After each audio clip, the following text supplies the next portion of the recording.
Let's take a look at an example here. I want to take a look at the triple integral over h of 9 minus x squared minus y squared dv, where h is a solid hemisphere described here. And it's going to be above the z-axis. So you can picture this as a half of a hemisphere with a radius of 3 above the xy plane, which is where z equals 0. So this is just kind of begging to be written in spherical coordinates because this is rho squared. And I'm going to use the relationship x equals rho sine phi cosine theta, and y equals rho sine phi sine theta. I want to use those two relationships for x and y, and that's what I'm going to substitute in for x and y up here in the original function. So when I do that, I'm going to have the triple integral, and I'm going to come back and work on my bounds here in just a moment, of 9 minus rho squared sine squared phi cosine squared theta minus rho squared sine squared phi sine squared theta. Now that dv, remember we developed that a little bit ago, that is going to be rho squared sine phi d rho d theta d phi. Now this looks like a mess, but it's really not. I'm going to factor out this negative and put parens around this, make this a positive, and then notice that it shares a rho squared and a sine squared phi. So if I factor those out, what I get left behind is cosine squared plus sine squared, which is just 1. So you know this thing is going to simplify very nicely. So again, I left my bounds alone. I'll come back to my bounds in a moment. I'm going to have the triple integral of 9 minus rho squared sine squared phi times rho squared sine phi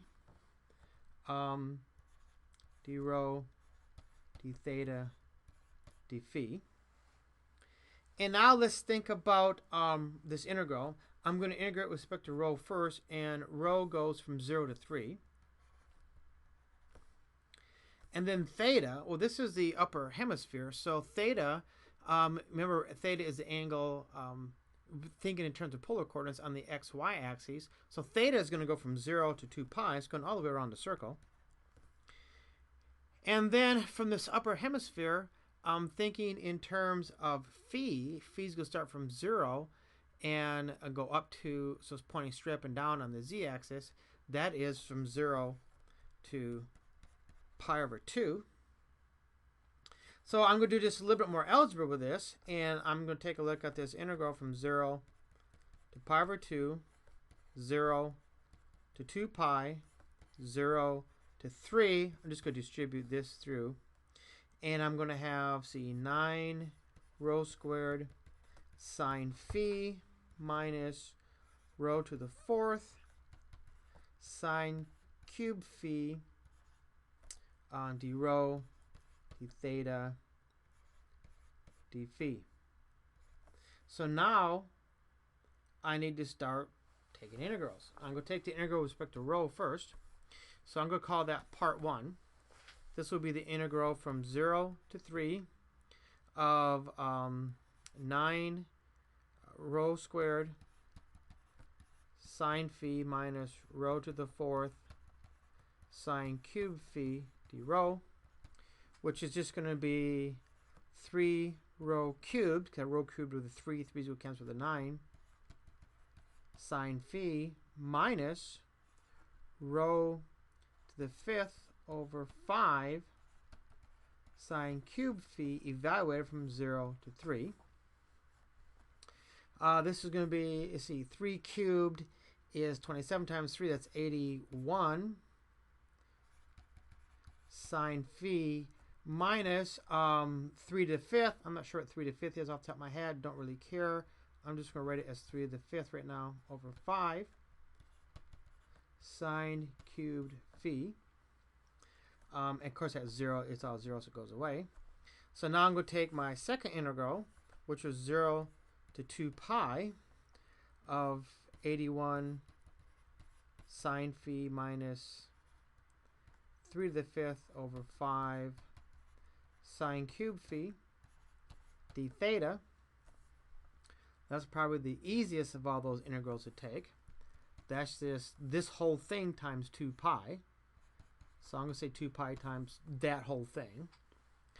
So next I am going to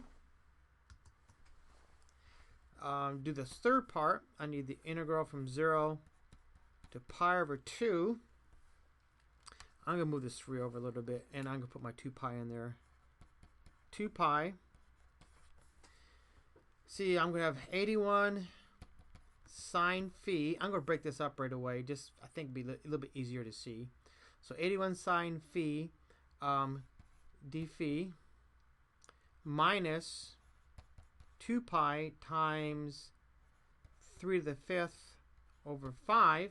Let me fix that exponent so you don't think it's 35. 3 to the 5th over 5 times the integral from 0 to pi over 2 of sine cubed. But you know, I'm going to rewrite that sine cubed right away as 1 minus cosine squared phi times sine phi d phi. I'm setting myself up, you know, for a substitution here. This piece, let's work with this first. This is going to give me 2 pi times 81, which I guess I could just write that as, nah, I'm going to leave it. 2 pi times, matter of fact, I'm going to factor out all this 2 pi. Just times the whole thing here. This is going to be 81 times, well, actually negative 81, because this would be cosine of phi evaluated from 0 to pi over 2. And see, that's going to be 0 minus 81 times cosine. That's cosine of 0 is 1, so the double negative, that's a positive. So this is just going to be 2 pi times 81. This is from this first component right here. Now I need to look at this second piece. And the second piece, I'm going to distribute and integrate twice. I'm going to have two different integrals here. So I'm going to have a negative 2 pi times 3 to the 5th over 5. I'm going to multiply this whole thing by these two integrals. The first one is going to be an integral from 0 to pi over 2 of sine phi d phi. And the other is going to be minus the integral from 0 to pi over 2 cosine squared phi sine phi, barely fit it in, d phi. Barely fit it in. So this is going to be, I have my 2 pi times 81 minus 2 pi times 3 to the 5th over 5 times, okay, this is going to be negative cosine of phi from 0 to pi over 2, which this is just going to give me a 1, positive 1. So I'm just going to mark that down here so I don't forget it, positive 1. This, if I do a u substitution on this, I'm thinking in terms of letting u equals cosine. Then negative du equals sine theta d theta, which is what I need. So I can just integrate. A double negative here gives me a positive, so I'm going to remember this is plus out here. U squared du, which is u cubed over 3, but that's cosine cubed theta over 3, evaluated from 0 to pi over 2, which is going to give me what? I'm going to have a 0 minus 1/3. So this whole piece here is a negative 1/3. But let's not forget that this was multiplied by all of it, so I need to multiply this down here also. So all these have a 2 pi in it, so I'm going to yank out a 2 pi. I'll have 2 pi times 81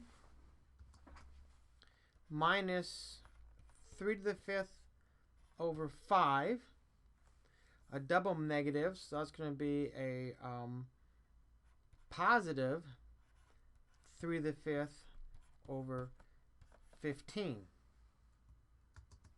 Now, I have no clue what that number is, but I just jumped into Maple to let Maple handle the finding common denominators and all that kind of stuff. And Maple said I've got 486 pi over 5.